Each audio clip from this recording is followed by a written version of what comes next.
What's up, everyone? Our Twilight Zone review marathon continues. Today we'll be checking out another fan favorite, The Invaders. The Invaders was episode 15 from season 2. It was directed by Douglas Hayes and written by Richard Matheson. And even for a Twilight Zone, I have to say, The Invaders was unique. As always, spoilers are ahead. This is one of the out-of-the-way places. The unvisited places. Bleak, wasted, dying. This is a farmhouse. Handmade, crude. A house without electricity or gas. A house untouched by progress. This is the woman who lives in the house. A woman who's been alone for many years. A strong, simple woman whose only problem up until this moment has been that of acquiring enough food to eat. A woman about to face terror, which is, even now, coming at her from the Twilight Zone. I mentioned that this episode was unique. For starters, our lead character, as played by Agnes Moorehead, wasn't even given a name. That's unusual, but what's really different is that aside from the opening and closing narrations, there's no dialogue.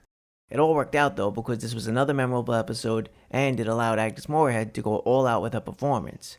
Although she's probably most famous for her role in Citizen Kane and as Endora in the classic TV show Bewitched, for Twilight Zone fans, this was a shining moment. Our story opened with a mute woman who lives alone in a remote shack. We have no clue when or where this story takes place, but it didn't take very long for the madness to start.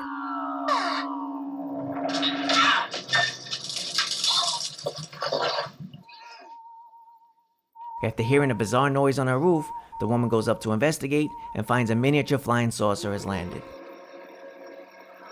And who else will be flying a miniature flying saucer? Well, very small spacemen, obviously.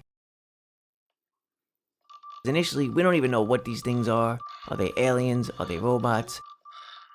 Naturally, the woman freaks out and knocks one of them away. And from then on, it's an all-out war. The bulk of this episode is a slow-paced, eerily engaging battle between the woman and these little invaders. I found myself rooting for her because here she is in this dark little shack, not bothering anyone, and for no reason at all, she's terrorized by two creepy little spacemen. The episode plays out like a cat and mouse game. Since there's no spoken dialogue, the tension is elevated in this bizarre situation. We follow the story through the terrified actions of our lead. There's also great sound design as we hear tiny footsteps and movements of the invaders scuttling around, hidden and just out of sight.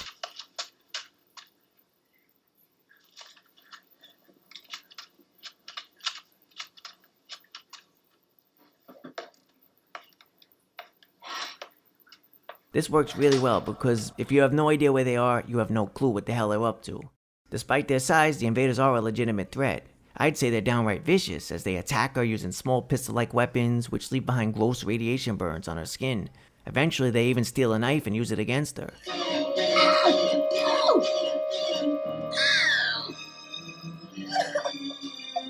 So you get a real slasher movie vibe here. The woman eventually manages to kill one of the invaders by wrapping it up in a blanket, beating the ever-loving heck out of it, and then tossing it into the fire. So, long before Jason's famous sleeping bag kills from the Friday the 13th movies, Agnes Moorehead was bashing apart victims in the fifth dimension. In the conclusion, we see the woman, armed with her trusty hatchet, following a last surviving invader, as it escapes to the saucer on her roof. From there, she goes to town on a flying saucer, tearing it apart. With that, we get the big reveal. Central Control! Come in, Central Control! The ship's destroyed. Incredible race of giants here. Race of giants. A voice is heard speaking English from within the wrecked ship.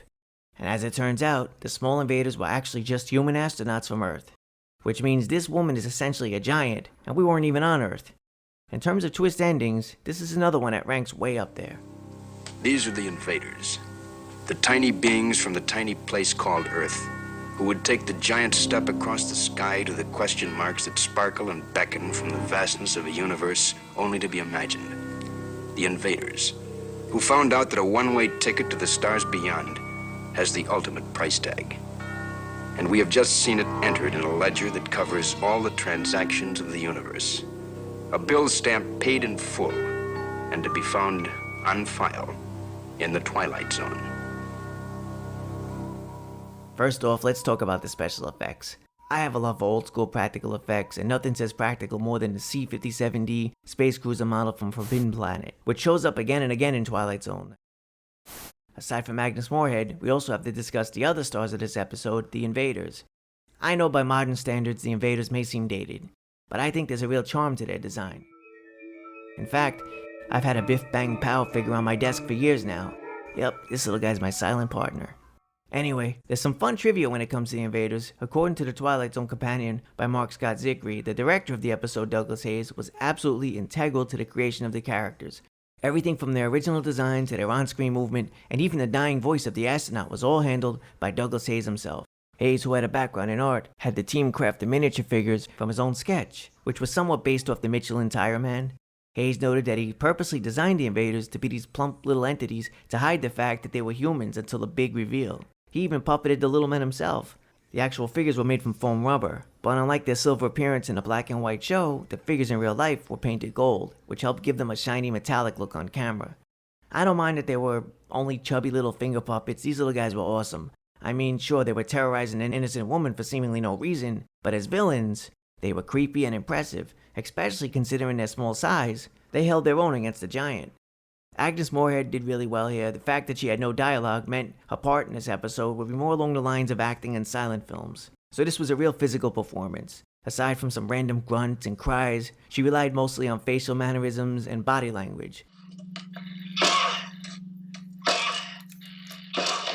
The fact that there was no dialogue likely came about to hide that the woman wasn't from Earth. I enjoyed that aspect too. It made the events all the more eerie and helped the story stand out from other episodes, without feeling gimmicky. This is a bit of a slow burn episode, but overall the suspenseful atmosphere throughout kept me engaged. Douglas Hayes really did a great job making use of the confined space and gave us some haunting visuals. The sight of the little invaders creeping out of the shadows worked really well. I'm not sure there was social commentary in the Invaders. It seemed more like a compelling tale of horror from Richard Matheson. It did work great as another solid Twilight Zone entry with a memorable twist that subverted expectations. I guess you can argue The Invaders does work as a cautionary tale about the dangers of isolationism, but in any case, let me know what you think in the comment section below. I rate The Invaders a solid 3 out of 5 murderous little spacemen. Thanks for watching, everyone. Until next time, be well, stay safe, later.